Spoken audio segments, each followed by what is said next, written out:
चलो बैठ।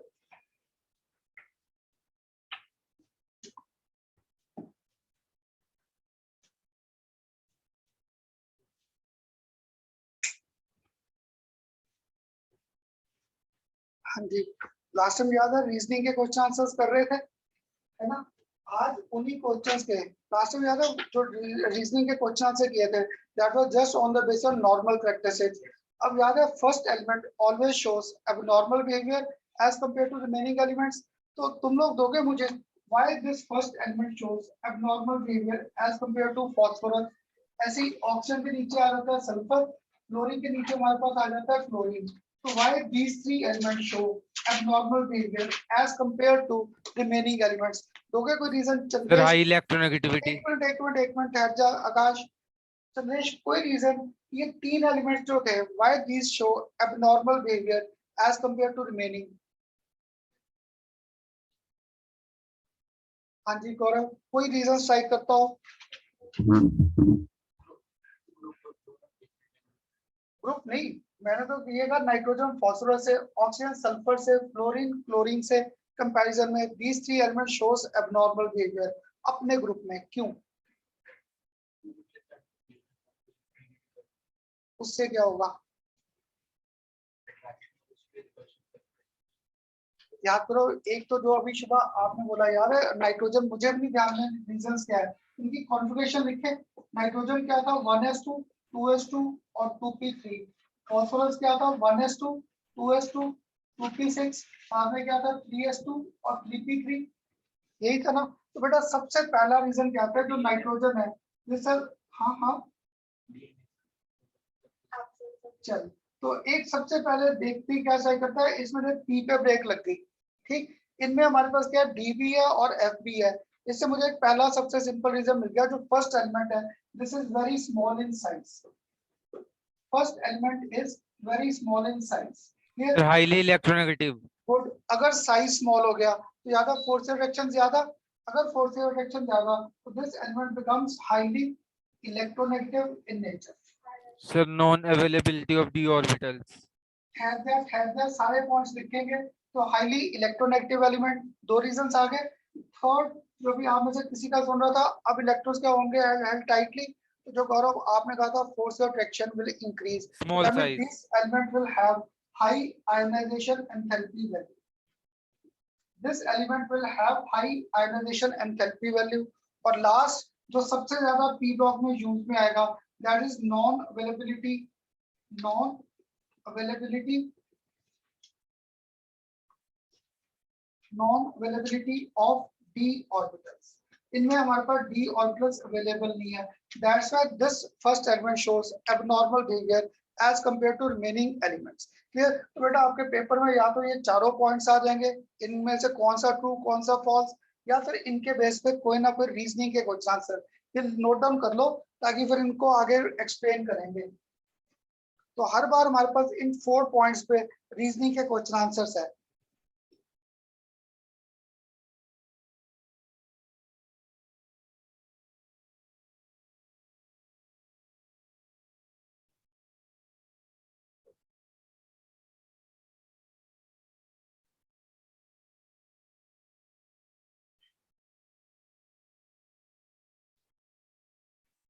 हाँ जी लिख लिए सारे चारों पॉइंट्स परीक्षा सक्षम, क्योंकि आप दोनों पहली बार कर रहे थे ये टॉपिक बेटा। First element shows abnormal behaviour क्योंकि first very small in size, second first element is highly electronegative, third high ionisation enthalpy value, और लास्ट में non availability of D orbitals. इनके बेस पे हमारे पास जो फर्स्ट एलिमेंट है this will show abnormal behaviour.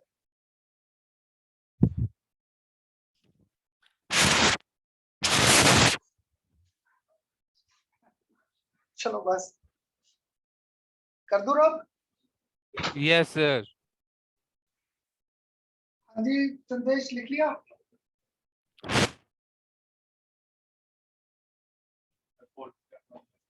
Fourth non availability of D orbitals. अब बेटा इनके बेस पे हमारे पास जो प्रॉपर्टीज अलग अलग आती हैं जिनके आपको स्टेटमेंट्स के क्वेश्चंस भी आ सकते हैं। पहला आता है हमारे पास जो नाइट्रोजन है, this exist in the form of diatomic.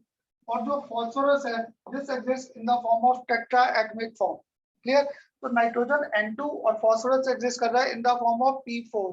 तो तुम्हारे कंपटीशन में ना अब ये ऐसे तो नहीं, फॉस्फोरस के स्ट्रक्चर्स पे क्वेश्चंस आ रखे हैं। कैसे? नाइट्रोजन का स्ट्रक्चर हमारे पास क्या आ गया, ट्रिपल बॉन्ड, और यहाँ पर एज सच फॉस्फोरस का स्ट्रक्चर अगर आप में से किसी को याद हो, मैं ऐसे करके ड्रॉ करता था, 4 फॉस्फोरस ड्रॉ किए, फिर इन सबको आपस में इंटरलिंक कर दिया, इंटरलिंक कर दिया।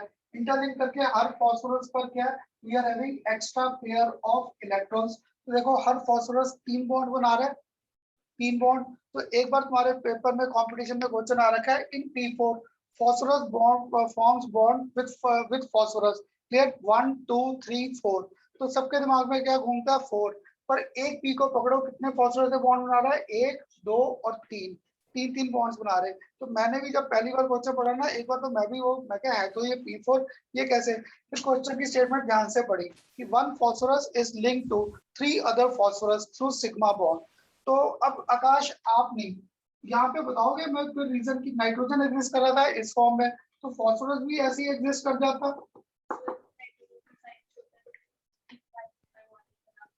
चलो गुड, क्योंकि यहाँ पे नाइट्रोजन का साइज क्या था, स्मॉल। अगर साइज स्मॉल है तो देखो इसमें मेरे पास ऐसे साइडवेज ओवरलैप आ सकता है इजीली, क्लियर? पर फॉस्फोरस का साइज क्या हो गया, बड़ा।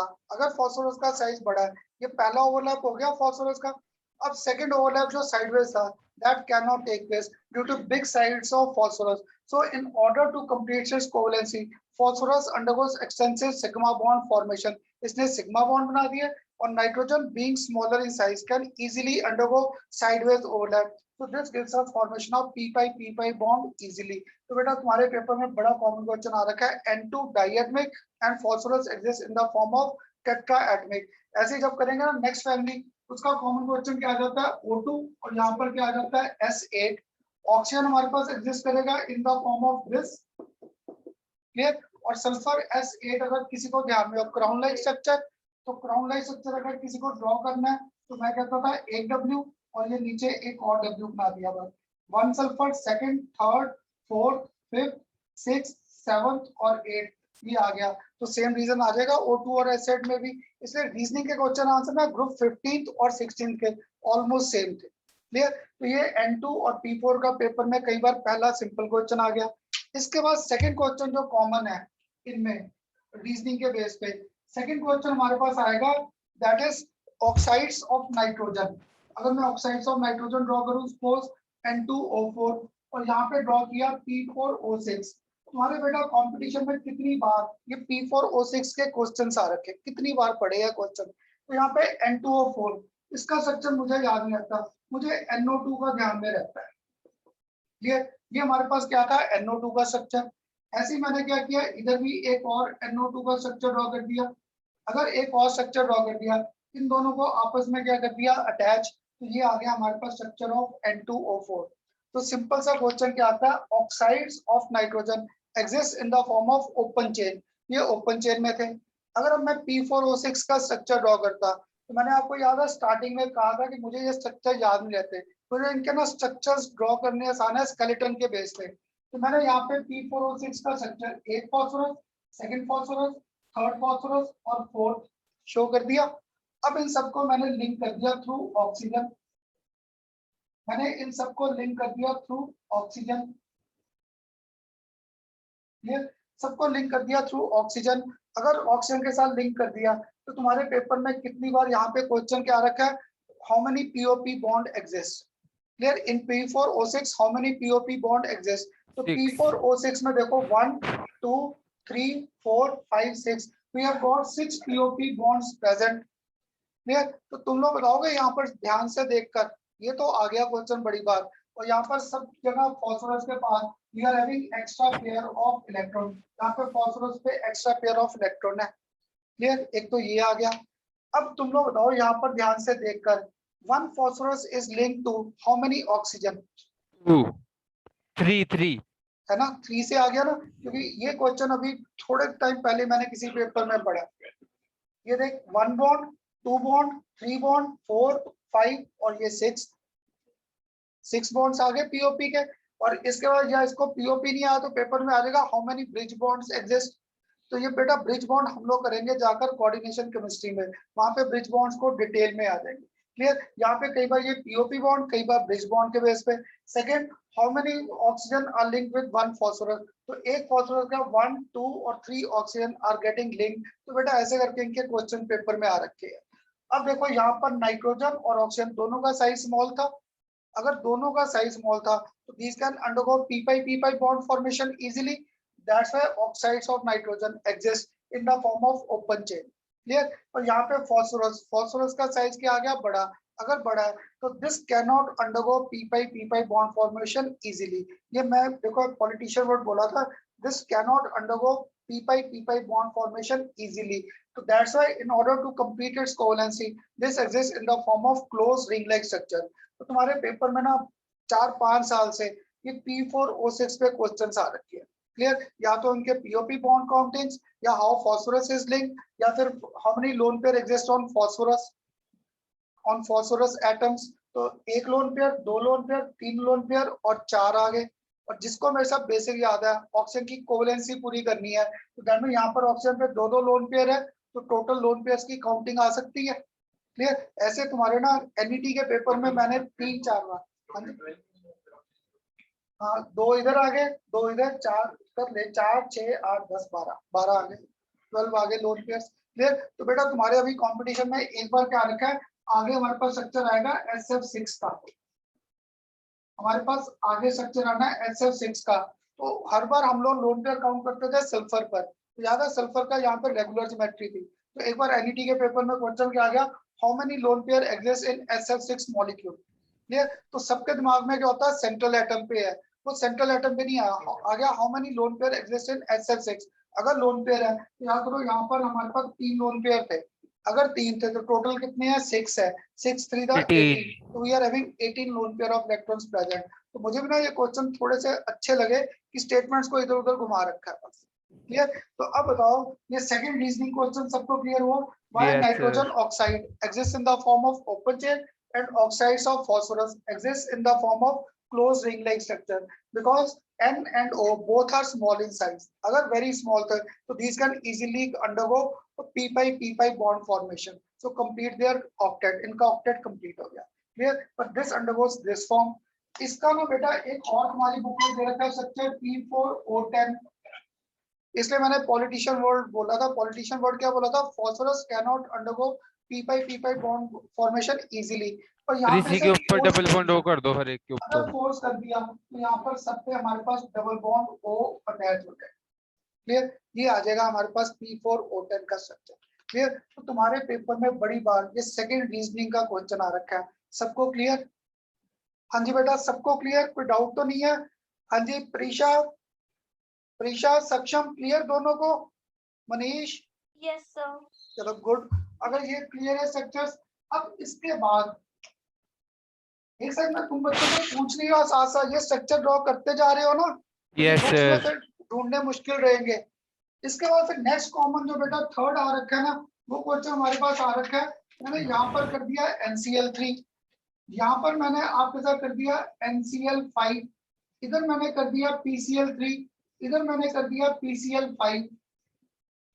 क्लियर? ऐसे बड़ी बात पेपर में आपको पेयर्स के क्वेश्चन आएंगे, NCl3, PCl3, PCl5 और NCl5। क्लियर? अगर ये स्ट्रक्चर्स आ गए तो तुम में से एक कहता करना सर ठीक है पांचों एग्जिस्ट करते हैं, आप बताओगे यहाँ पर पांचों एग्जिस्ट कर सकते हैं?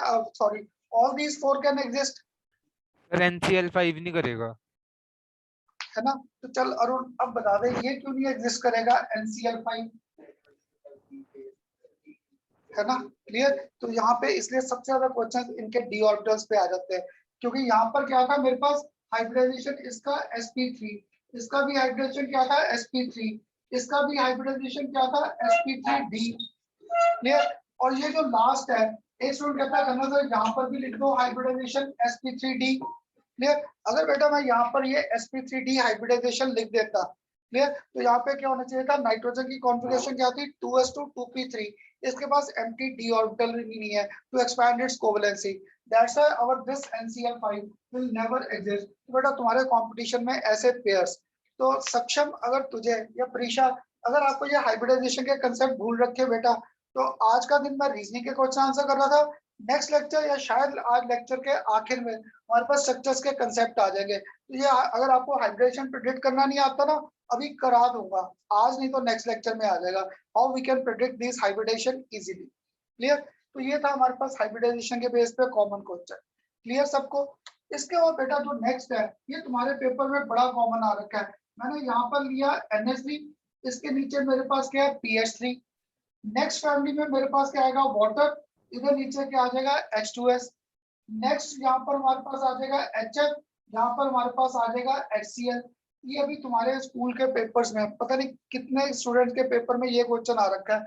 यहाँ पे क्या था, लॉजिकली जो मैं आपको 11th क्लास से पढ़ा रहा था, डाउन द ग्रुप साइज क्या करता है, इंक्रीज।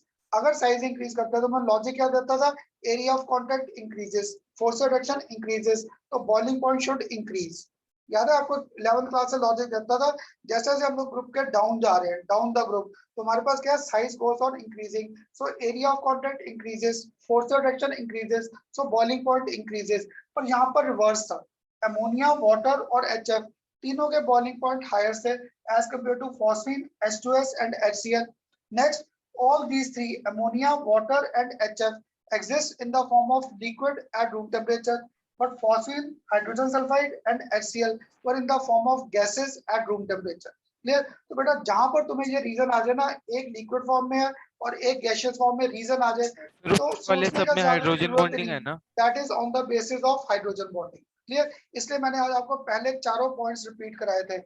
11th क्लास में हाइड्रोजन बॉन्ड किया था, याद है? We are having two basic requirements for hydrogen bond to exist. पहला, this element should be very small in size. Second, this element should be highly electronegative in nature. So both conditions are satisfied.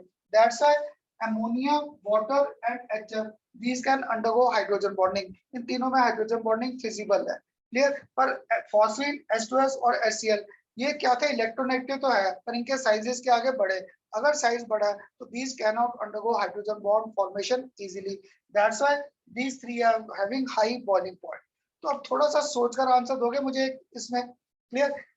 किस bond की strength ज्यादा होगी hydrogen bond की, ammonia में, water में या HF में? इन विच स्ट्रेंथ ऑफ हाइड्रोजन बॉन्ड? अब देखो मैंने क्वेश्चन प्रॉपर पूछा, strength of hydrogen bond is maximum.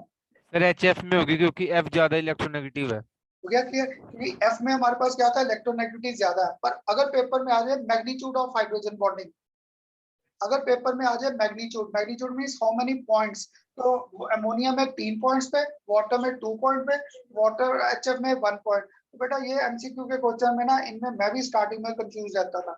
अगर आपको पेपर में आ जाए स्ट्रेंथ, स्ट्रेंथ आया तो स्ट्रेंथ पक्का HF बॉन्ड की ज्यादा है। और अगर मैंने पूछा magnitude, magnitude means 1 bond, 2 bond और 3, तो मैग्नीट्यूड पक्का है, अमोनिया में 3, वाटर में 2 और HF में hydrogen bonding was taking place only at 1 point. हाँ हाँ हाँ, इलेक्ट्रोनेगेटिविटी याद कर, ये तो बड़ी बार कर लिया। शेयर्ड पेयर ऑफ इलेक्ट्रॉन्स को अटैच करना, shared pair of electron. Clear? तो अब बताओ यहाँ तक रीजनिंग के क्वेश्चन से क्लियर?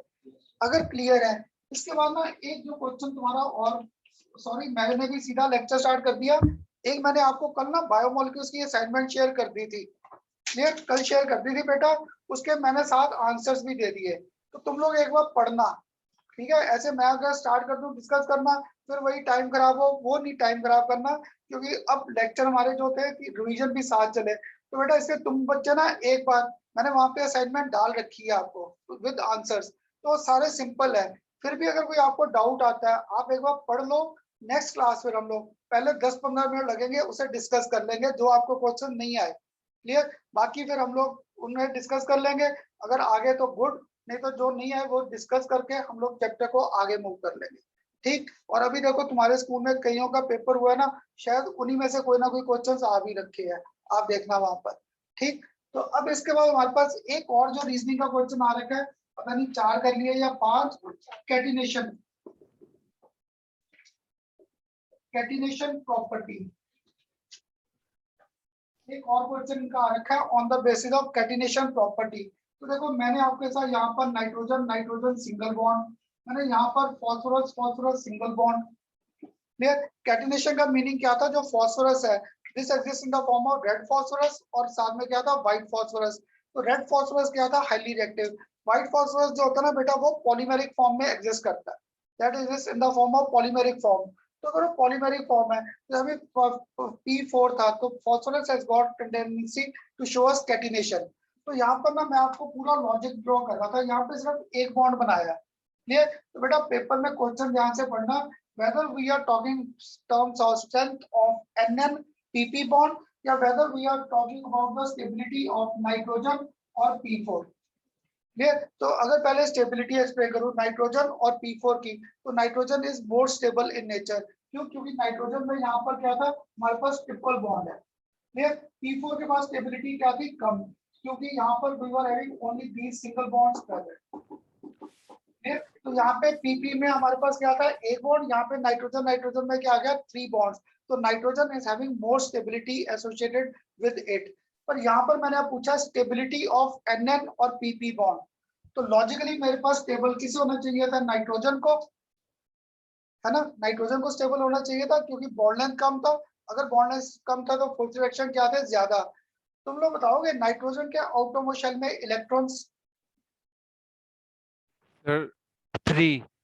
शाबाश, 2s2 2p3। तो आउटरमोस्ट शेल बोला मैंने, सब शेल नहीं बोला।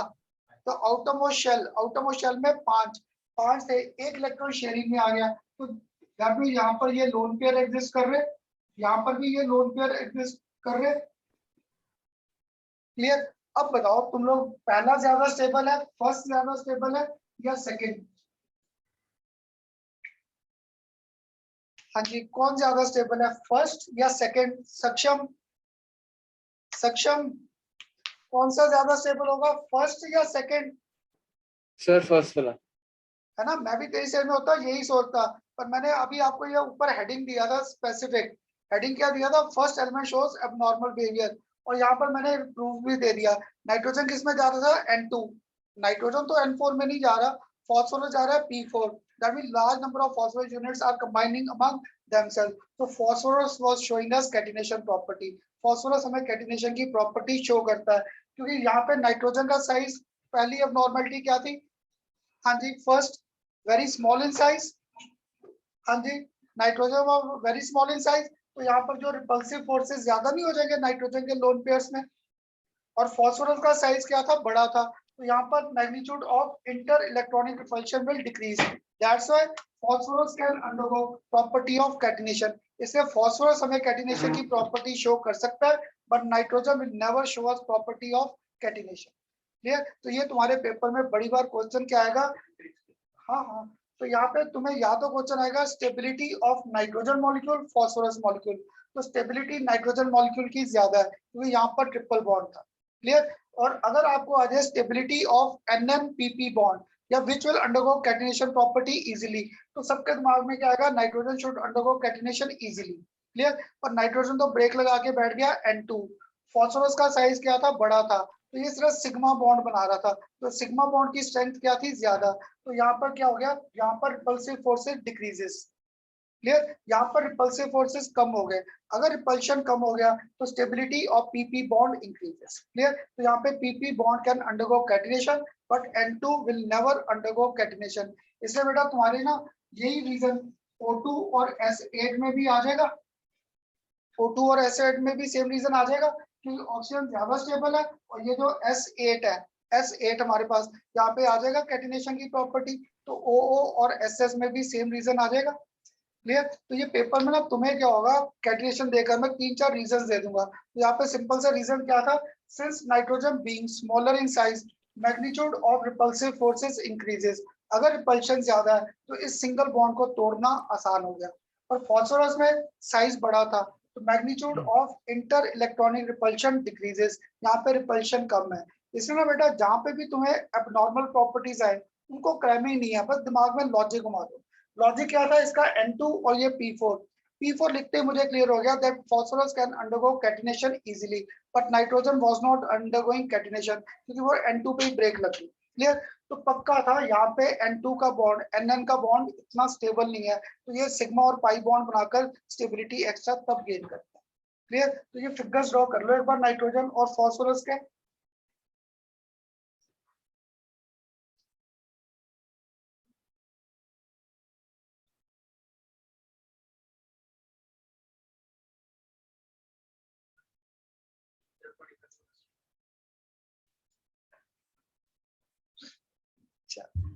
हाँ जी, कर दूं रब,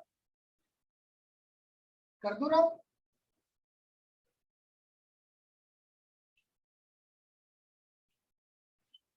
हाँ जी, अब बताओ यहाँ तक क्लियर हुए स्ट्रक्चर्स? अगर यहाँ तक स्ट्रक्चर क्लियर है ना, अब इसके बाद आगे नेक्स्ट करने से पहले जो स्ट्रक्चर्स है उनका ना, अगर मैं आपके साथ एक स्ट्रक्चर इसका व्हाइट फॉस्फोरस,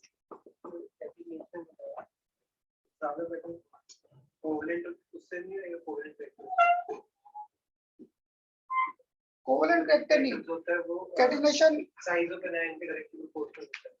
मुझे ऐसे नहीं याद आता। तो एक तो मोबाइल बंद कर दे पहले, जो मोबाइल में तो उल्टा सीधा पढ़ लेता है। और मैंने इसलिए कल लास्ट टाइम भी तुझे क्लियर किया नाइट्रोजन और ऑक्सीजन का जो अभी तक ध्यान में है। तो अभी पहले यहाँ कर ले व्हाइट फॉस्फोरस और रेड फॉस्फोरस का। व्हाइट फॉस्फोरस जो है ना बेटा, तुम्हारा कॉमन क्वेश्चन आ सकता है, this exist in the form of P4। और जो रेड फॉस्फोरस है, this exist in the form of P4N।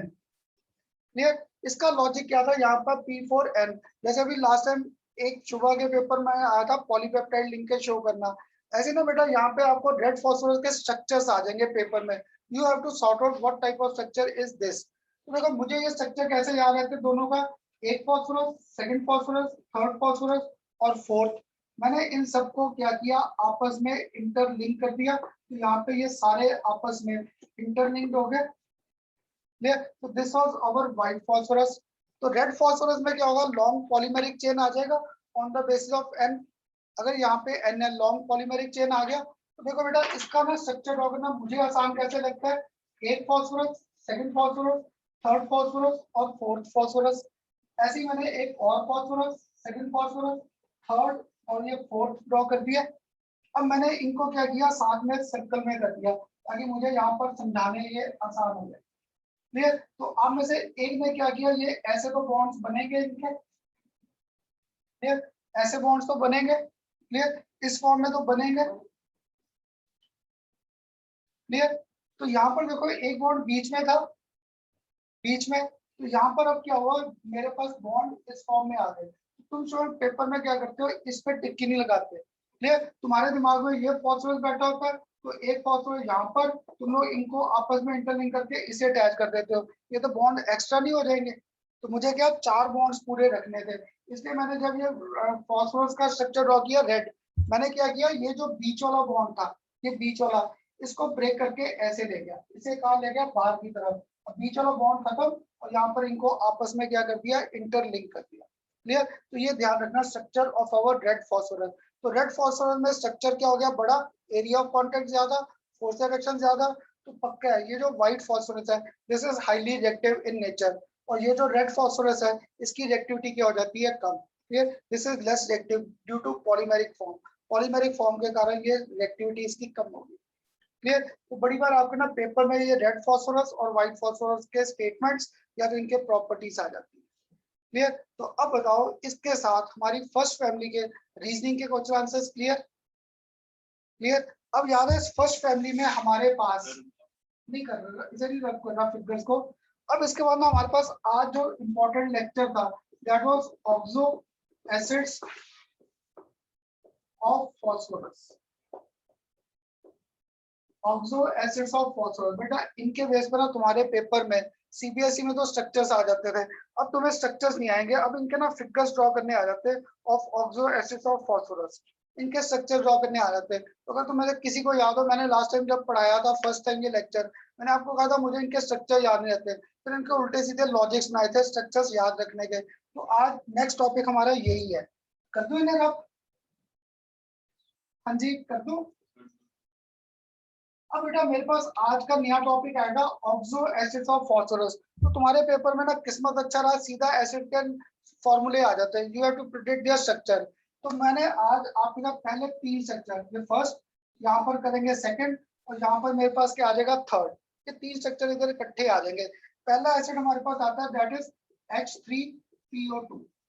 Clear? पहला एसिड आया हमारे पास H3PO2। इसका हमारे पास नाम क्या रहता है, this is known as our hypophosphorous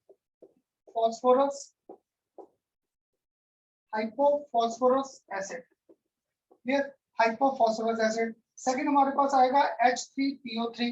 clear? H3PO3। और इसका नाम हमारे पास आ जाएगा ऑर्थोफॉस्फोरस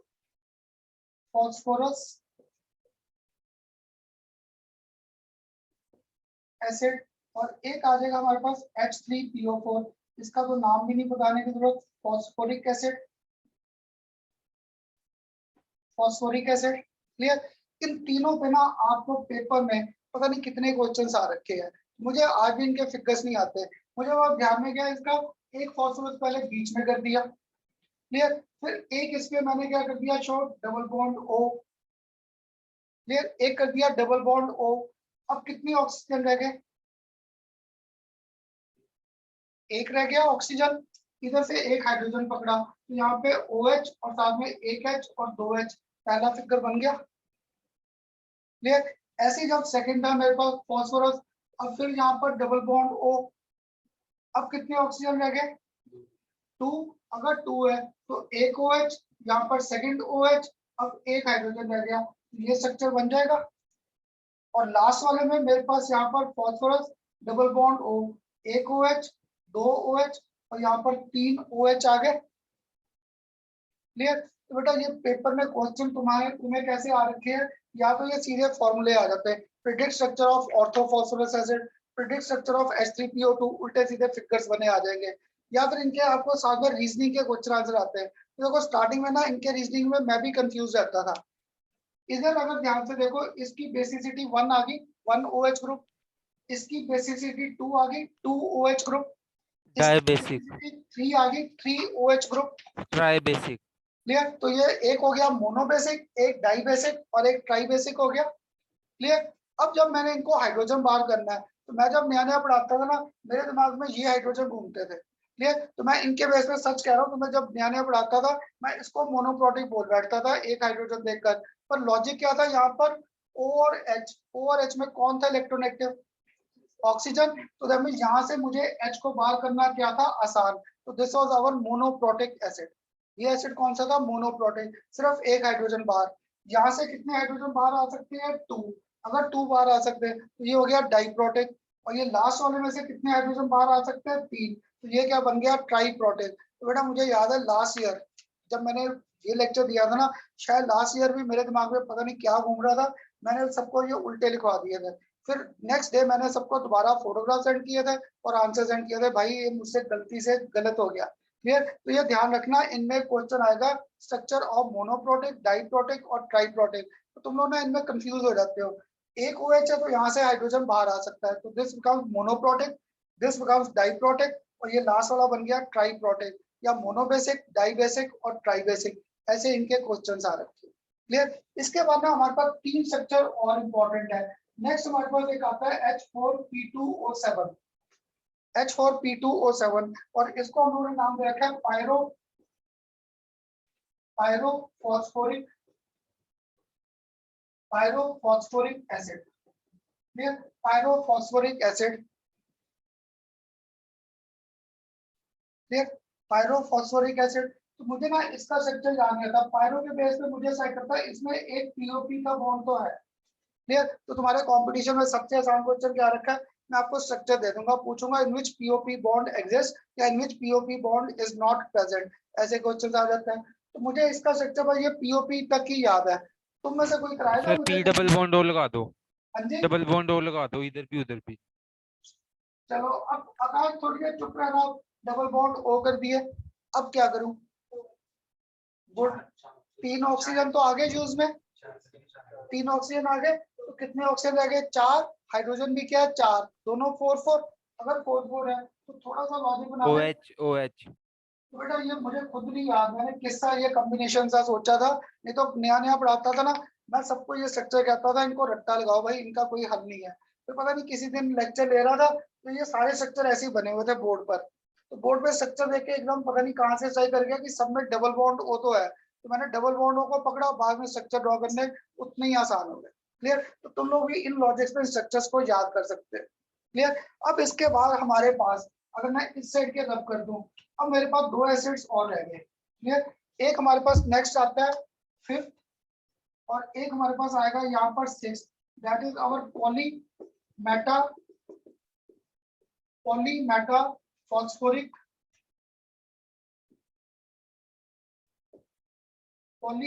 फॉस्फोरिक एसिड, और एक हमारे पास आएगा cyclotrimetaphosphoric acid, ये एक पॉलीमेटाफॉस्फोरिक और एक हमारे पास आ जाएगा साइक्लिक मेटाफॉस्फोरिक एसिड। क्लियर? तो इनमें मेरे पास यहाँ पर पॉली में यहाँ पे हमारे पास आ जाता है HPO3, यहाँ पे पॉलीमर है तो एन टाइप आ गया। यहाँ पे साइक्लो वर्ड क्या आ रहा है, ट्राई ट्राई आ रहा है, तो यहाँ पे मेरे पास क्या आ गया, HPO3 थ्राइस।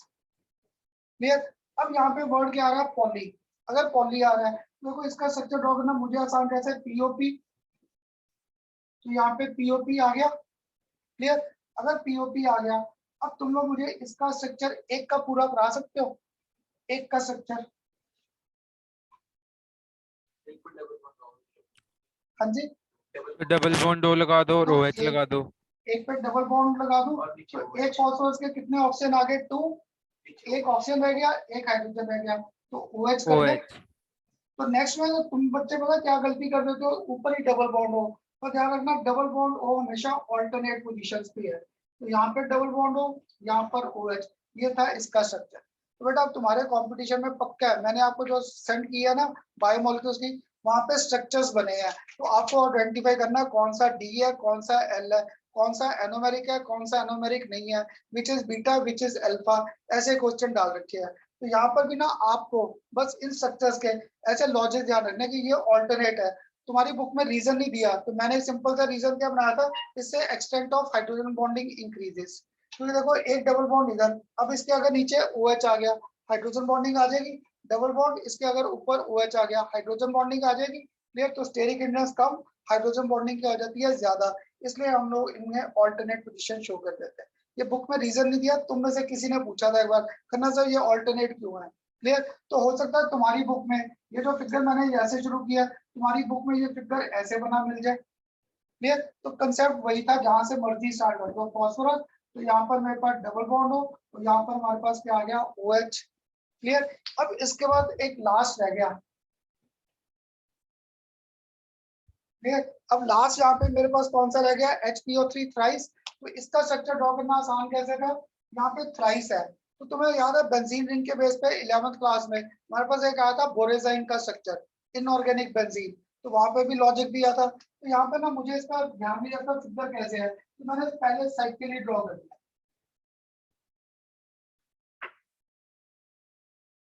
ठीक, पहले मैंने ऐसे ही ड्रॉ कर दिया, बेंजीन रिंग बना दी। अगर बेंजीन रिंग बना दी तो यहाँ पर मैंने क्या कर दिया, फॉस्फोरस, यहाँ पे भी क्या कर दिया, फॉस्फोरस, यहाँ पे भी क्या कर दिया, फॉस्फोरस, यहाँ पर मैंने क्या कर दिया, ऑक्सीजन, ऑक्सीजन और ऑक्सीजन।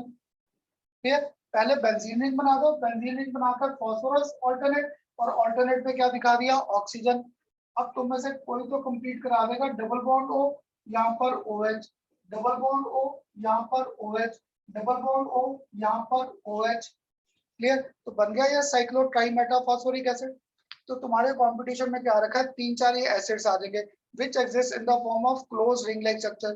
तो पक्का था ये जो 3 है, HPO3 thrice, this exist in the form of close ring like structure. तो देखो मुझे इतने फॉर्मूले याद नहीं रहते, बस मैंने इनको लॉजिकली सिर्फ ड्रॉ कर दिया और कुछ नहीं। क्लियर? और इसमें लॉजिक क्या यहाँ था, फॉस्फोरस पे डबल बॉन्ड हो, बाकी सारे क्या घुमा दिए इन पे OH पे। क्लियर? ऐसे आपको याद करने आसान हो जाएंगे।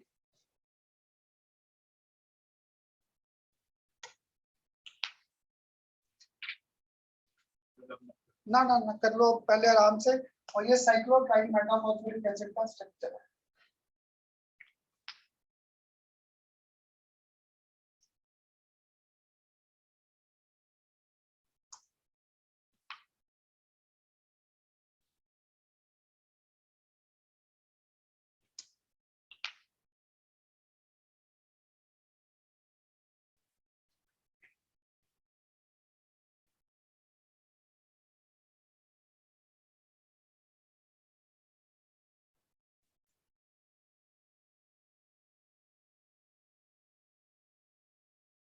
हाँ जी बेटा, बन गए structures. Yes, sir. No sir, जल्दी कर।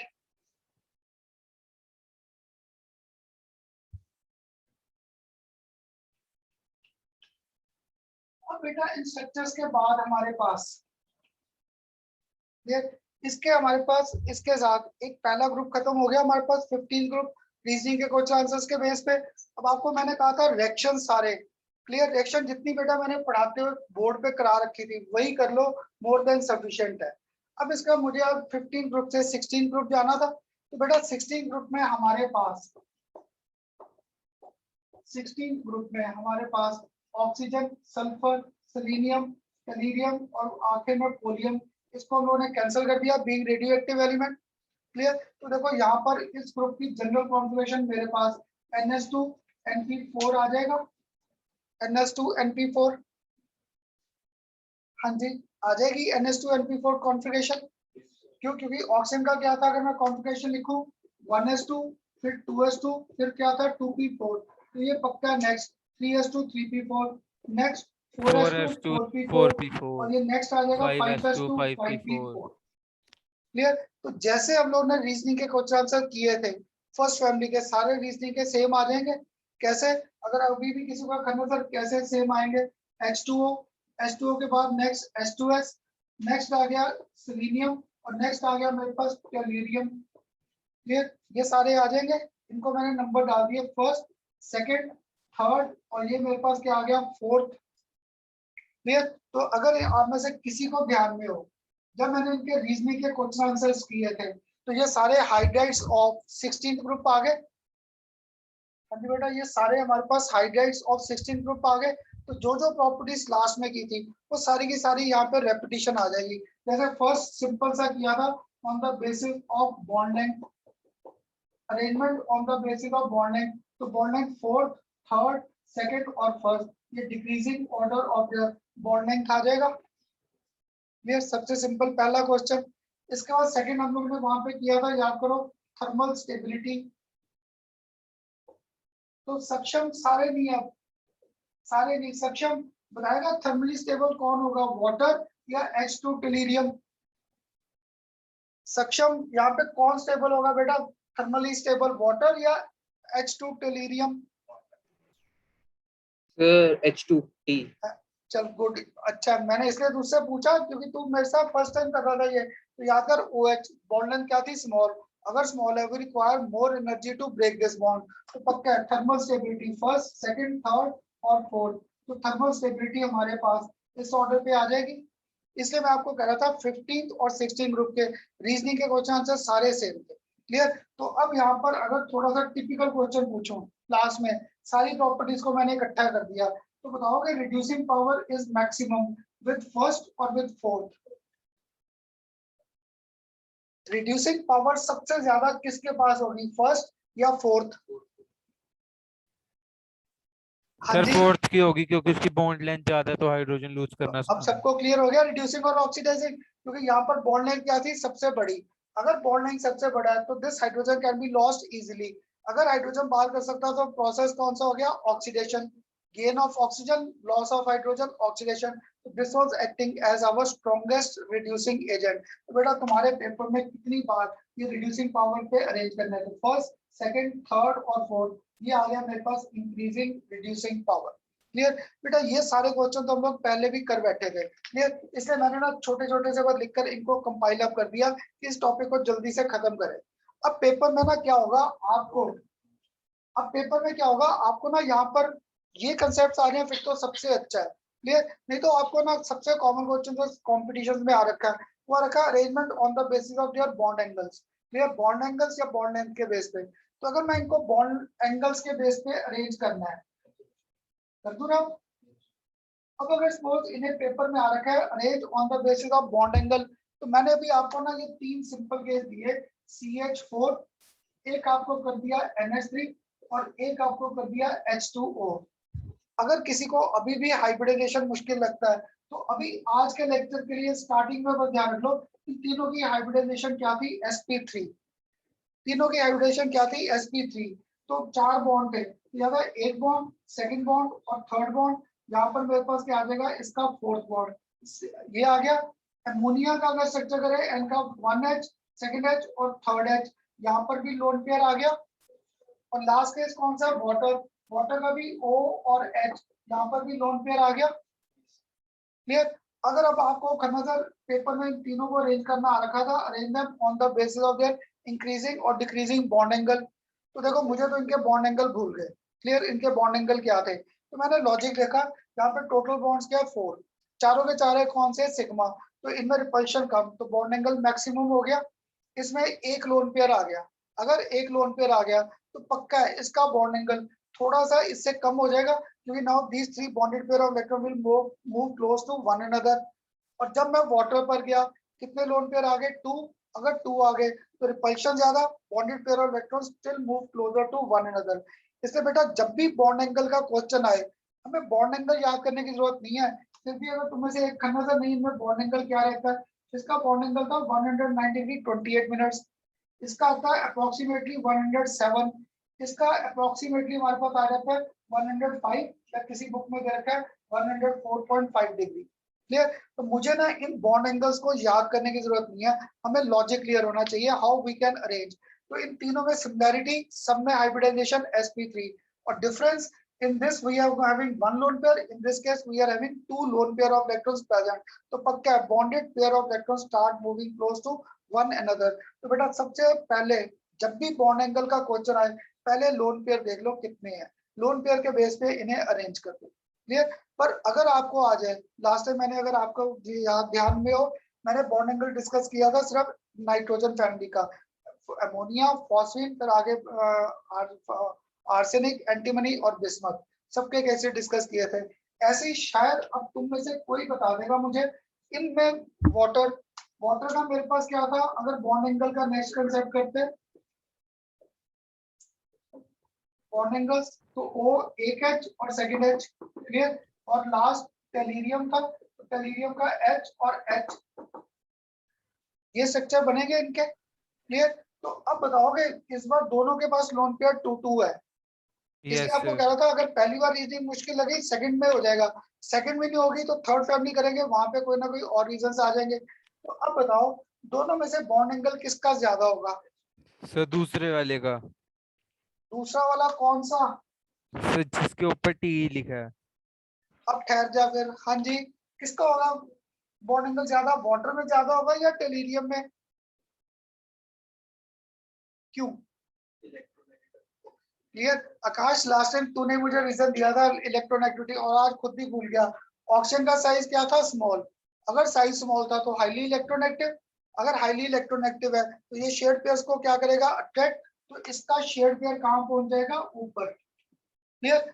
टेलीरियम का साइज क्या था, बड़ा, तो इलेक्ट्रोनेगेटिविटी क्या थी, कम, इसका शेड पेयर कहां घूमेगा, यहाँ पर कहीं। क्लियर। तो जितना मेरा शेड पेयर जाएगा ऊपर, ऊपर एरिया कम है, रिपल्शन ज्यादा, तो बॉन्ड एंगल विल इंक्रीज, तो that means water will have more bond angle and this will have least bond angle present. तो बेटा तुम्हें इनके बॉन्ड एंगल्स याद करने की जरूरत नहीं है, सिर्फ तुम्हें इनके लॉजिक्स क्लियर होने चाहिए। तो पक्का था इनका बॉन्ड एंगल के बेस पे फर्स्ट, सेकंड, थर्ड और फोर्थ, ये आ गया डिक्रीजिंग बॉन्ड एंगल का कंसेप्ट।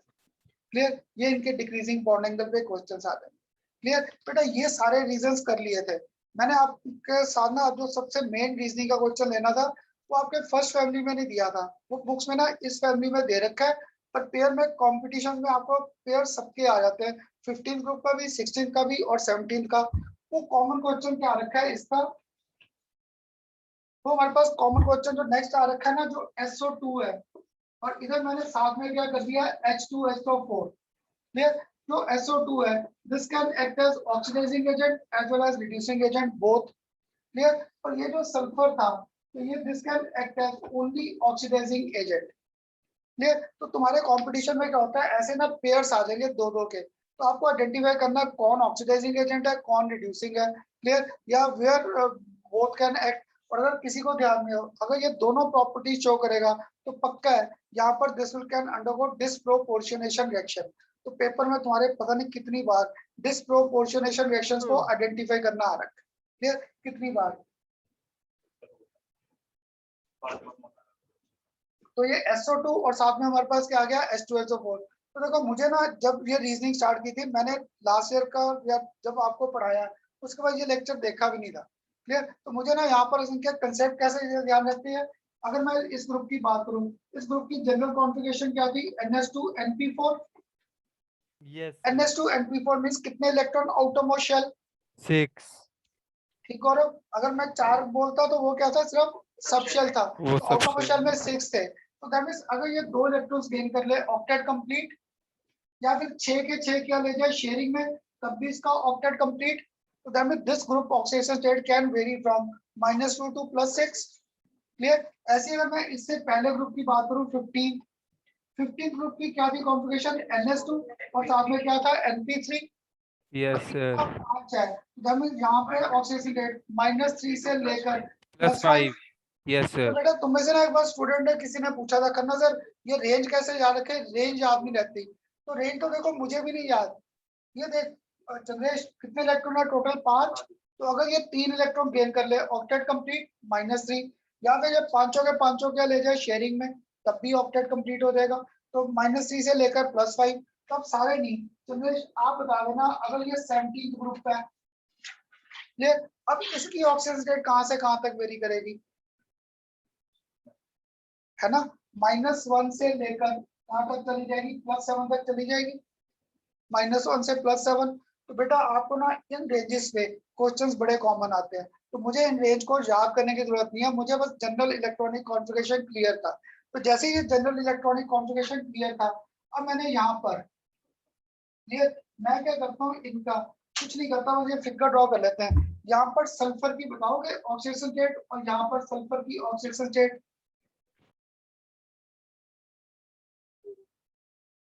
हाँ जी, यहाँ पे +4 आ रही है। Yes, sir. आ रहा है? मन्नत तेरे तो कोऑर्डिनेशन केमिस्ट्री में ही था बेटा ये ऑक्सीडेशन स्टेट कैलकुलेट करनी। तो यहाँ पे सल्फर +4, और मुझसे तुम लोगों ने कहाँ किया था याद करो, इलेक्ट्रोकेमिस्ट्री सर में किया दूसरे था। में +6 आ रही है. तो यहाँ पे दूसरे में सल्फर क्या +6। +6. तो देखो मुझे ना यहाँ पे कुछ नहीं क्लियर रहता, मैंने यहाँ पे लिखा सल्फर +4।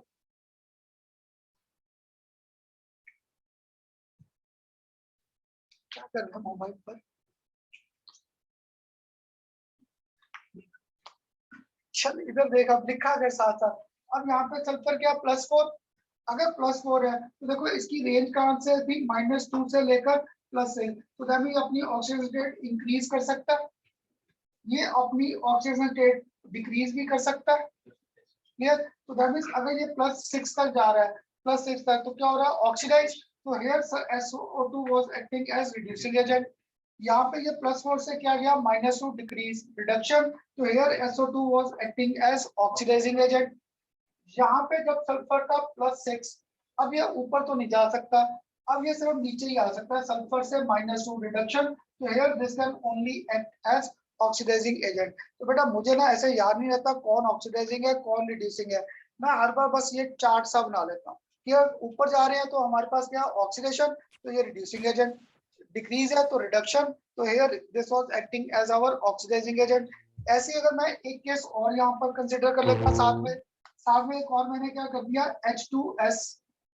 अब यहाँ पे सल्फर क्या बैठा -2, अगर सल्फर -2 है, आप बताओ जा सकता है नीचे, नहीं ना, मैक्सिमम नीचे चला गया। तो अब ये -2 से क्या जा सकता है, सिर्फ +6। अगर +6 है तो क्या हो गया, ऑक्सीडेशन। तो here this can only Reducing agent. Reducing agent. तो बेटा तुम्हारे पेपर में ऐसे ना 2 2 3 3 के पेयर्स आते हैं, show which can act only oxidising, only reducing और बोथ। क्लियर? तो कोई मुश्किल नहीं है, बस ऐसे चार्ट बनाकर देख लो, चार्ट बनाकर देखो ऑक्सीजन रेट ऊपर जा रही है या नीचे। अब थोड़ा सा टिपिकल क्वेश्चन पूछूं। क्लियर? अब मैंने पूछा इन तीनों में से which will show us disproportionation reaction, Sir SO2. है ना? क्योंकि ये जो SO2 है this can act as oxidizing agent as well as reducing agent। तो बेटा तुम लोग कोई भी कंपटीशन का पेपर उठाओ, हर साल आपको डिस्प्रोपोर्शनेशन रिएक्शन का कोई ना कोई क्वेश्चन जरूर आता है। एक आध क्वेश्चन ये आइडेंटिफाई करो या identify oxidising and reducing agent, या फिर इनके बेस पे number of electron being lost और गेन, उन पे क्वेश्चंस आ जाते हैं इलेक्ट्रोकेमिस्ट्री के न्यूमेरिकल्स। क्लियर? तो अब बताओ सबको ये रीजन क्लियर हुआ? अगर क्लियर है तो मुझे भी समझ आ जाएगा कि हाँ ये क्लियर है। एक मैंने और आपको क्वेश्चन दिया, क्लियर, मैंने एक और क्वेश्चन अब आपको कर दिया यहाँ पर H3PO2, और एक मैंने कर दिया H3PO4। क्लियर? मुझे नहीं पता ये ऑक्सीडाइजिंग एजेंट ऐड कर रहे हैं, रिड्यूसिंग एजेंट ऐड कर रहे हैं या बोथ। तुम लोग आराम से बोलना नहीं है, मुझे बोलना नहीं है, पहले आप इनको कैलकुलेट करके देखो। मैं तो भूल गया, मैं तो बड़ा गंदा हूँ पढ़ाई में। 15 अच्छा चल, मैं अब याद रखूंगा। तो नाइट्रोजन के नीचे है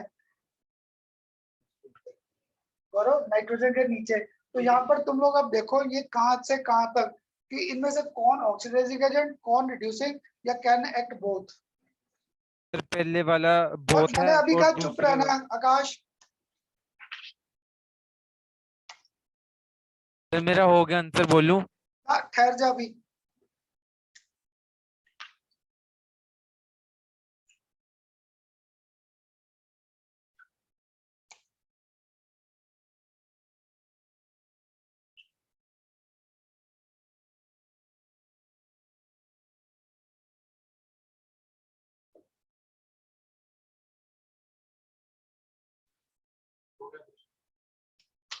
हो गया, चल बता फिर अब। से पहले वाले डी प्रोपोर्शन पे रिएक्शन शो करेगा गुड और दूसरे वाला क्या कहते हैं ऑक्सीडाइजिंग। है ना, गुड। चलो गुड, अब क्लियर हो रहा है। यहाँ पे पहले तो मैंने ऑक्सीडेशन स्टेट कैलकुलेट की, सबको क्लियर ऑक्सीडेशन स्टेट? हाँ जी क्लियर, क्योंकि -2 -4 +3 -1 ऑपोजिट साइड जाकर के आ गया +1, ये -8 +3 -5 दूसरी साइड जाकर +5। क्लियर। तो अब मुझे इसका ग्रुप का ध्यान देना। NH2 NP3 कितने इलेक्ट्रॉन है? 5। तो that means oxidation state very करेगी -3 से लेकर +5, है ना, -3 से लेकर +5। अगर -3 से लेकर +5, तो ये जो +1 है this can move to +5, this can move to -3। Oxidation, तो ये क्या कर गया? Reducing agent. रिडक्शन, तो यहाँ पर ये क्या कर गया? ऑक्सीडाइजिंग। अब यहाँ पे फास्फोरस क्या था? +5। अब +5 से ये ऊपर तो नहीं जा सकता, सिर्फ नीचे ही आ सकता है। रिडक्शन, तो here this can only act as oxidising agent. ये था बेटा पेपर में ना कितनी बार आपको ऐसे कॉम्बिनेशंस के क्वेश्चंस आते हैं। क्लियर। तो इसमें पक्का है H3PO2 can act as our disproportionation reaction reagent, ये दोनों तरफ मूव कर सकता है। क्लियर हुआ ये क्वेश्चन ऐसे? हाँ जी सबको क्लियर? हाँ जी सबको क्लियर? सक्षम, आदित्य, सबको Yes, sir. क्लियर? चलो गुड। अगर यहाँ तक क्लियर है तो बेटा अब एक और क्वेश्चन इसी बेस पे पूछ लिया, क्योंकि नेक्स्ट फैमिली हमारी कौन सी आनी है? एसिड की। उनमें ऑक्सो एसिड ऑफ हैलोजन के क्वेश्चन सबसे ज्यादा आ रखे हैं। तो मैंने आपको एक दे दिया ClO-, एक दे दिया ClO2-, एक आपको दे दिया ClO3-, एक आपको दे दिया ClO4-। क्लियर। अब मुझे नहीं पता इनमें से ये सारे डिस्प्रोपोर्शनेशन शो करेंगे या सिर्फ एक करेगा, दो करेंगे, तीन करेंगे, चार करेंगे, मुझे नहीं पता। आप लोग इनमें बता दो which will show us disproportionation reaction. या नेक्स्ट लेक्चर में क्या होगा? इसको मैं कर दूंगा HClO, इसको कर दूंगा HClO2, इसको HClO3, इसको कर दूंगा HClO4। तो ये पेपर में आ जाएंगे reasoning question answers on the basis of their acidic strength. Clear. आज मैंने इनको पूछा है, मुझे नहीं ध्यान में आ रहा है इनमें से कौन एक्ट करेगा which will undergo disproportionation reaction, only first, second, third, fourth, या सभी।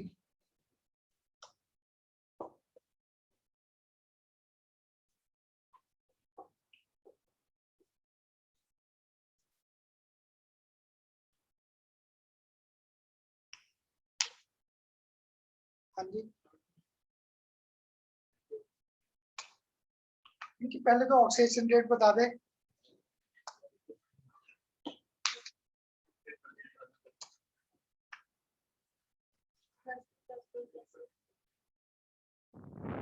हाँ जी सर पहले 2 करेंगे बस। पहले दो करेंगे, मुझे इसकी ऑक्सीडेशन रेट बता दो। सर 3 आ रही है, हाँ जी, दूसरे की 5, तीसरे की 7। +2 तो देखो कभी नहीं आएगी, हमेशा ऑड में घूमेगी। सर 3 ये तो 5 पहला 7 मुझे आ रही इतना है। पक्का है। इसकी क्या? -2 ऑक्सीजन, इधर क्या था? 3 आ रही +2 है। और -1, तो क्लोरीन +1 नहीं आ गया। ClO इस पूरे पे चार क्या? माइनस। क्लोरीन की मुझे मालूम नहीं, ऑक्सीजन क्या था? -2। क्लियर। दैट मीन +1, नेक्स्ट वाला +3, नेक्स्ट +5, और ये +7। क्लियर। अब तुम में से शायद कोई कह दे सिर्फ यही नहीं शो करेगा, बाकी तो सारे शो कर देंगे कि नहीं, क्योंकि यहाँ पे Cl का बैठा है +7। अगर Cl +7 है तो Cl सिर्फ कहाँ मूव कर सकता है? डाउनवर्ड। तो सिर्फ डाउनवर्ड आ सकता है ऑन द बेस ऑफ -1। तो reduction can act as oxidising. तो ये जितने बाकी लिखे, these can act as oxidizing agent as well as reducing agent। क्यों? क्योंकि इनकी ऑक्सीडेशन रेट दोनों तरफ मूव कर सकती है। तो these all three can undergo disproportionate reaction। ये तुम्हारे कंपटीशन में ना कितनी बार आ रखा है, only first, only second, only third combinations आ जाएंगे। तो देखो मुझे ना याद ही नहीं रहता, और तुम्हारी बुक्स में ना प्रदीप वगैरह सब में सिर्फ एक केस दिया है, SO2 और H2SO4। ये सारे क्वेश्चन पीछे MCQ में घुमा रखे हैं। क्लियर? अब सिर्फ तुम्हारा टाइम सेव हो जाए, वहां पे ढूंढते रहोगे। मैंने आपके साथ ये क्वेश्चंस ऐसे कर दिए। क्लियर? और ये बड़ी बार आ गए। आज के लेक्चर में नहीं, नेक्स्ट लेक्चर में बेटा इन सबकी हमारे पास एसिडिक स्ट्रेंथ के कंसेप्ट्स आ गए। आज हम हमारे पास क्या है, इनके रीजनिंग के क्वेश्चन आंसर्स के बेस पे। यहाँ तक तो क्लियर? अगर यहाँ तक क्लियर है, कर दूं सर आप? हाँ जी। अब Yes, इसके sir. बाद हमारे पास जो नेक्स्ट क्वेश्चंस आएंगे, अगर यहाँ तक के क्लियर थे, अब बेटा इसके बाद फिर वही आ जाएंगे जैसे why first element shows abnormal, वो तो आपके साथ कर लिया वाटर और H2S के बेस पे। हाँ जी, कर लिए थे हाइब्रिडाइजेशन इसके कैसे। अब इसके बाद ना मेरे पास जो आज नेक्स्ट लेक्चर करना है, सर अगली क्लास में कर लेंगे सर। कोई बात, बात भी ऐसे ही कह देंगे, कोई कुछ कह नहीं सकता बच्चा। आवाज कम आनी चाहिए। चलो बस। अब इसके बाद ना बेटा आज जो नया करना था, जो 17 ग्रुप और 18 ग्रुप है, इन पे ना स्ट्रक्चर्स के क्वेश्चन सबसे ज्यादा आते हैं। इसलिए देखो मैंने अभी भी आपके साथ ये PCl5, PCl3, NH3, SF6, मैंने अभी तक किसी का स्ट्रक्चर डिस्कस नहीं किया था। मुझे था कि एक बार पहले रीजनिंग के क्वेश्चन आंसर हो जाए, फिर हम लोग इनको पकड़ेंगे स्ट्रक्चर्स के बेस पे। तो आज ना मुझे स्ट्रक्चर्स के बेस पे, देखो जो हाइब्रिडाइजेशन था, तुम्हारे कंपटीशन का कोई पेपर उठाओगे, आपको हाइब्रिडाइजेशन और उनके स्ट्रक्चर्स पे क्वेश्चंस आते ही आते हैं। कभी मैचिंग आ रखी है, कभी क्या आ रखा है। लास्ट ईयर दोनों में, जेई में भी और NET के पेपर में आपको मैचिंग के क्वेश्चन आए थे इनके हाइब्रिडाइजेशन के। तो मुझे ना इनका क्या होता है, अगर आपके साथ केस करूं, हाइब्रिडाइजेशन SP, सेकंड आता है SP2, थर्ड आता है SP3, नेक्स्ट हमारे पास आता है SP3D, नेक्स्ट हमारे पास आता है SP3D2, और आखिर में हमारे पास क्या आता है SP3D3। तो बेटा अब जो नेक्स्ट 2 लेक्चर और इसके P ब्लॉक के रीजनिंग में जाएंगे ना, वो सारे स्ट्रक्चर्स के बेस पे है। तो आज आपके साथ एक बार बस स्ट्रक्चर्स के कंसेप्ट फिर डिस्कस कर रहा था। यहाँ पर 2, यहाँ पर 3, यहाँ पर 4, 5, 6 और यहाँ पर क्या थे 7 बॉन्ड। तो मुझे ना 11th क्लास का बस एक ही कंसेप्ट याद था, VSEPR theory. Clear? VSEPR theory हमारे पास, तो ये सक्षम और परीक्षा ये ध्यान से मेरे साथ कर लेना बेटा। आप दोनों मेरे साथ हाइब्रिडाइजेशन फर्स्ट टाइम, सक्षम ने 11th में किया था, परीक्षा आप फर्स्ट टाइम कर रहे हो मेरे साथ। तो इन कंसेप्ट को थोड़ा सा ध्यान से समझ लेना। नेक्स्ट 2 लेक्चर्स हमारे इन्हीं पे बेस रहेंगे। तो मुझे ना 11th क्लास में VSEPR theory, clear? VSEPR theory में क्या कहता था, V stand for valence, clear? S stand for shell, E stand for electron, P stand for pair and R stand for repulsion। तो ये पूरी थ्योरी का बेसिक क्या था, valence shell electron pair repulsion theory. तो दैट जितने हमारे पास स्ट्रक्चर्स है, these are based on the basis of repulsive forces.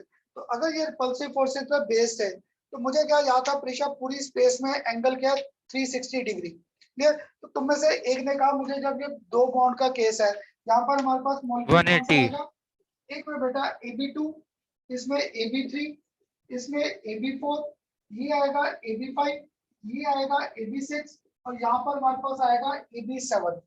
Clear? तो मुझे ना जब ये AB2 का था, तो में से एक ने कहा करना सर AB2 का ये फिगर ड्रॉ कर दो। ए स्टूडेंट कहता नहीं सर AB2 का ये फिगर कर दो। तीसरा स्टूडेंट कहता खन्ना सर AB2 का फिगर ऐसे रखो। तो मेरे दिमाग में ये रिपल्सिव फोर्सेस का कंसेप्ट था।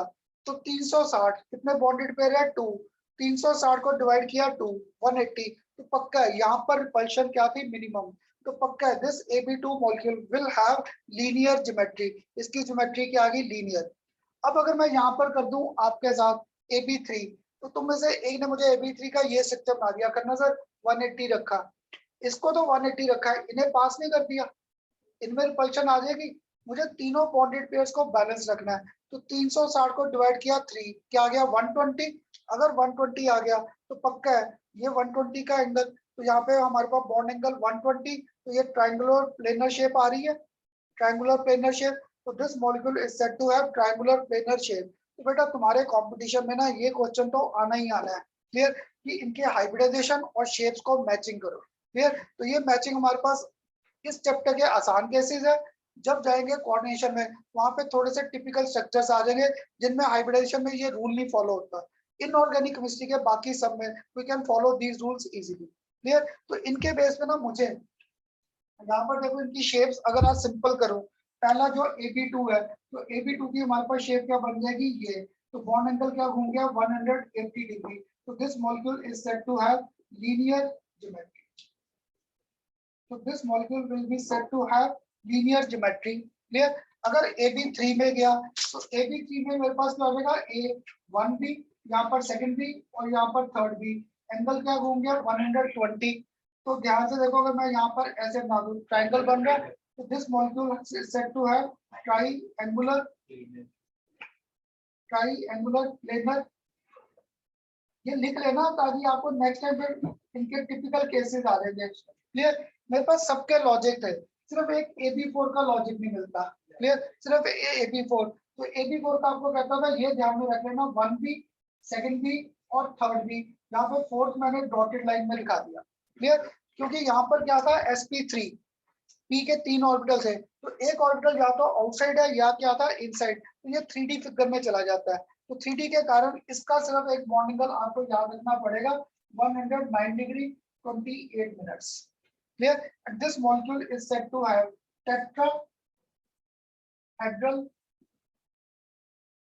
This molecule is said to have tetrahedral geometry. This molecule is said to have tetrahedral geometry. अब बेटा मुझे इन तीन की शेप समझानी रहेगी, इन तीन की। तो इन तीन का ना प्रीशा और सक्षम, तो तुम लोग एक लॉजिक याद रखना, एक बॉन्ड चला जाता है अबव द प्लेन और एक bond below the plane, clear. एक अबव और एक बिलो, बाकी कितने रह गए, 3। अगर 3 रह गए, 360 को किया 3 से 120, तो इसका क्या हो जाएगा फिर चिन्हेश मेरे पास, एक भी ऊपर और एक भी नीचे, क्लियर। यहाँ पर साथ में इधर घूम गए बाकी के 1B, यहाँ पर सेकंड बी और यहाँ पर थर्ड बी, क्लियर। तो कईयों को तो मेरे साथ इसका शॉर्ट फॉर्म याद होगा, टीपीबीपी, ट्रायंगुलर प्लेनर बाई पिरामिडल। जो पहली बार आज कर रहा था साथ में, तो यहाँ पे देखो ये ट्रायंगल बन गया, ट्रायंगल। अगर ये ट्रायंगल बन रहा है, तो इसका हमारे पास क्या आ गया, ट्रायंगुलर प्लेनर। और पिरामिड कहाँ बना, एक ऊपर और एक पिरामिड कहाँ बना, नीचे। तो triangular planar bipyramidal geometry. This molecule is said to have triangular planar bipyramidal geometry. तो तुम बच्चे इसको ना अब तक तो कई शॉर्ट फॉर्म कर देते हैं टीपीबीपी, क्लियर। ये टीपीबीपी के बेस पे आ गया। अब सिर्फ दो शेप्स और समझानी रहेगी, क्लियर। दो शेप्स कौन सी रहेगी, AB6 और AB7।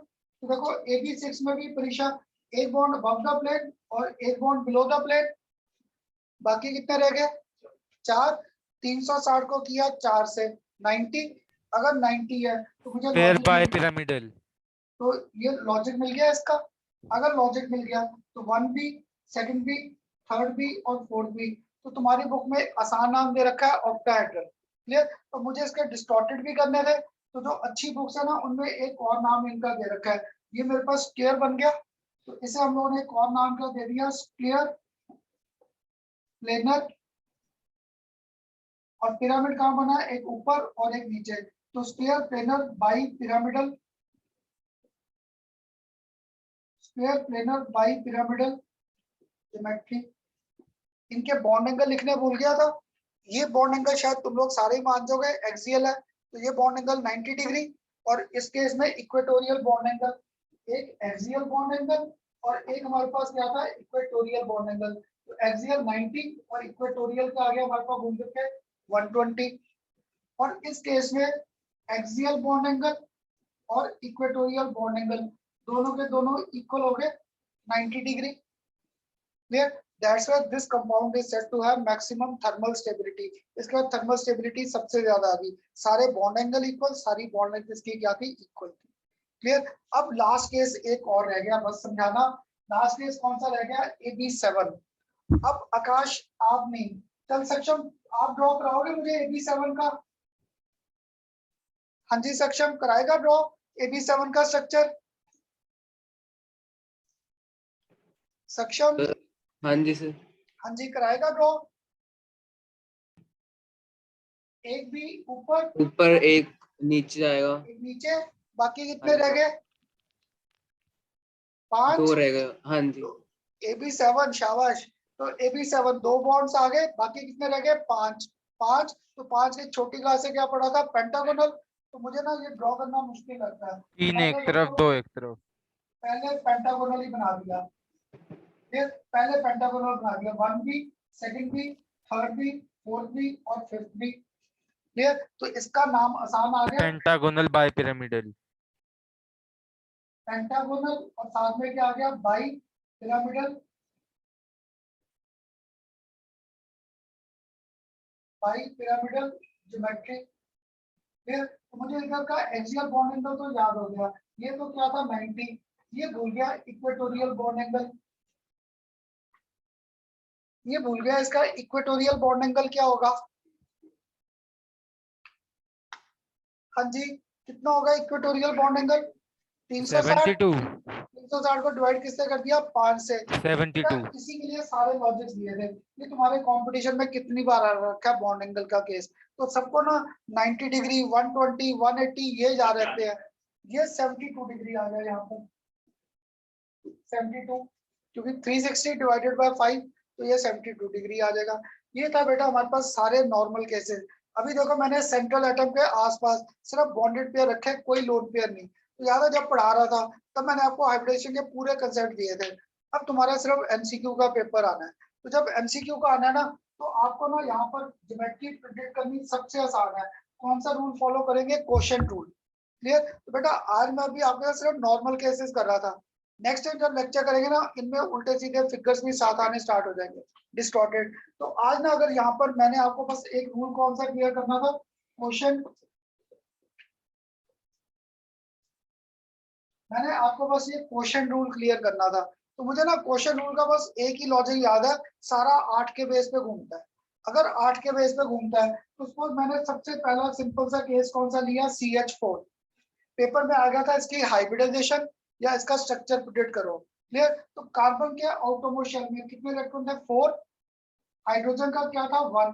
तो 1 into 4 टोटल क्या आ गए, 8। तो बेटा याद रखना, whenever we have got total number of electrons 8 or less than 8, if we have got total number of electrons 8 or less than 8 divided by 2, तब इसको डिवाइड कर दो 2 से। अगर 2 से डिवाइड किया तो क्या आ गया, 4।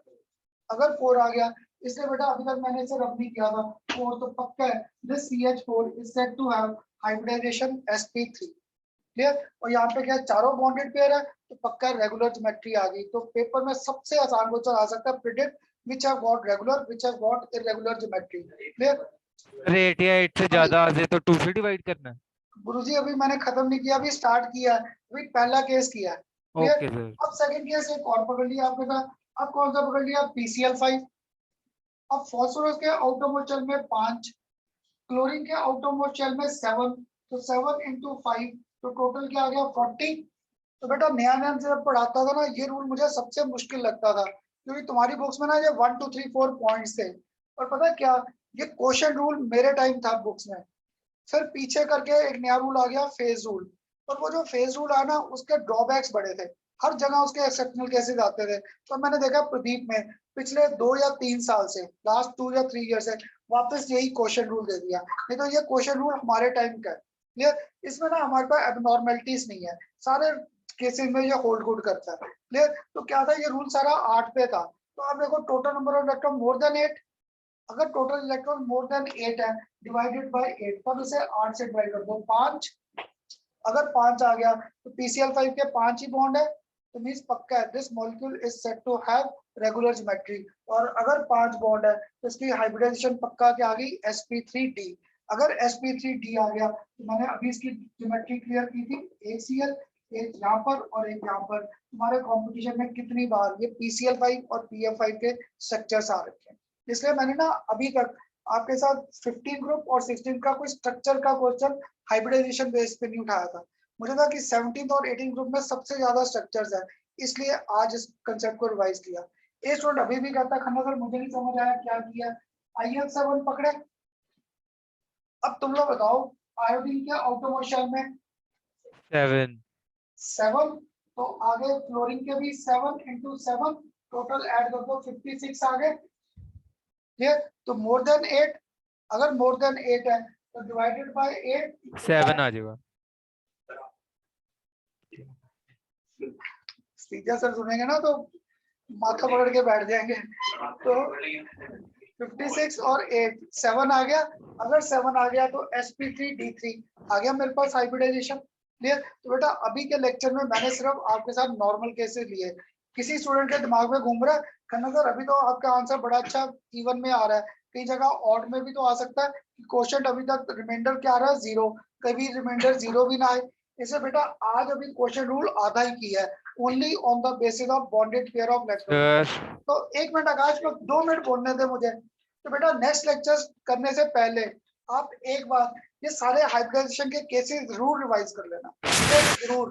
तो परीक्षा सक्षम, अगर तुम्हारे पास मेरा लेक्चर बेटा देखा है यूट्यूब चैनल पे भी है, इनमें भी डाल रखा है, अगर नहीं है तो मुझे बता देना, मैं आपको इंडिविजुअल इनका लेक्चर सेंड कर दूंगा हाइब्रिडाइजेशन, ताकि तुम्हें ये टॉपिक समझ आ जाए, तब नेक्स्ट लेक्चर आसान लगेगा। मुझे बता Okay, देना, sir. मैं आपको लेक्चर डाल दूंगा सेपरेट।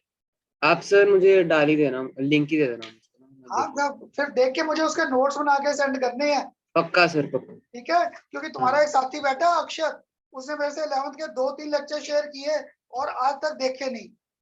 नहीं सर देखे हैं, क्यों नहीं देखे? देखिए अभी मुझे सेंड किए। सर आपने नोट्स का कब बोला था? शाबाश है, तुझे कहा था पहले जब तूने देखा नहीं था, तो मैंने कहा सर था देख के मुझे सेंड करना। तो प्रीशा तुझे भी लेक्चर सेंड कर दूंगा हाइब्रिडाइजेशन का, ठीक है। वो एक एक्स्ट्रा लेक्चर देखना बेटा, अगर कोई डाउट लगे मुझे कॉल बैक कर देना, मैं एक्सप्लेन कर दूंगा, ठीक। सर हाँ जी। सर ये 8 आ रहे हो या उससे कम आ रहे हो तो 2 से डिवाइड करना है. हाँ जब भी 8 या 8 से कम है तो divide by 2। Okay sir, thank you sir. चलो ओके जी, करूं close? Thank you sir. Okay ji.